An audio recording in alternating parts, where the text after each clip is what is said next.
கையை கட்டிக்கிட்டு பய உலகிற்கு பஞ்சாயத்து முடிஞ்சதுக்கு அப்புறம் எப்படி அந்த பயம் போச்சு. யாருல என்ன வேலையை செஞ்சா? நீ எல்லாம் ஊருக்குள்ள சிறப்பு நடந்துகிட்டு இருப்ப, அதை நாங்க பாத்துக்கிட்டு இருக்கணும். ஐயா நான் தான் சொல்லுதோம்ல, சிவசாமியோட பெரிய மகன் அதெல்லாம் செஞ்சிருப்பான். அவன் சொன்னதெல்லாம் கேட்டுக்கிட்டு சும்மா இருப்பான். ஆனா அவனுக்கு சமம்னு நிரூபிக்க பார்த்து தான் அடிச்சிருப்பான். சொன்ன மாதிரிலாம் இருந்தா கையை கட்டிக்கிட்டு தலையை குடிச்சிக்கிட்டு அவன் என்ன கொடுத்தானோ அதை தான் வாங்கிட்டு வரணும். அதை நம்ம தான் அடிச்சு கொடுக்கணும்ப்பா.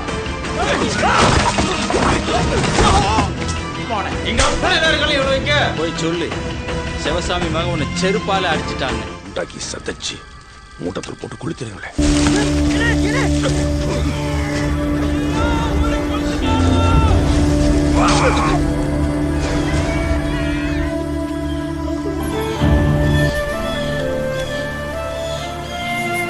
வீட்டுக்கு ஆம்பளைன்னு இப்படி சொல்லு. எங்க அண்ணனுக்கு பதிலாக நீ செத்திருந்தா குடும்பம் நிம்மதியா இருந்திருக்கும்.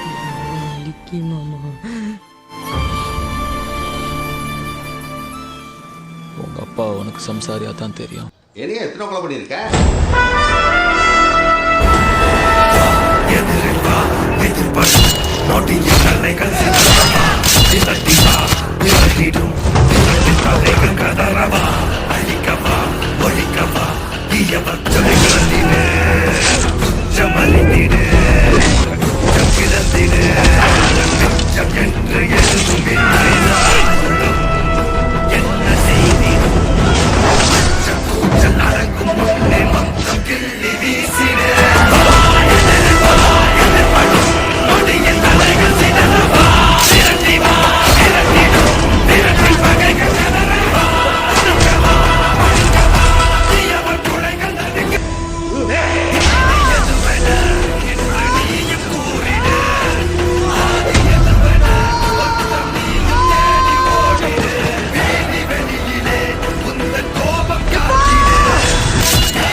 இது தேர்தல கிளிதான்.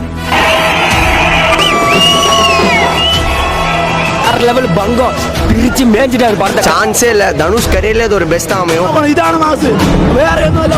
இதான மாசு.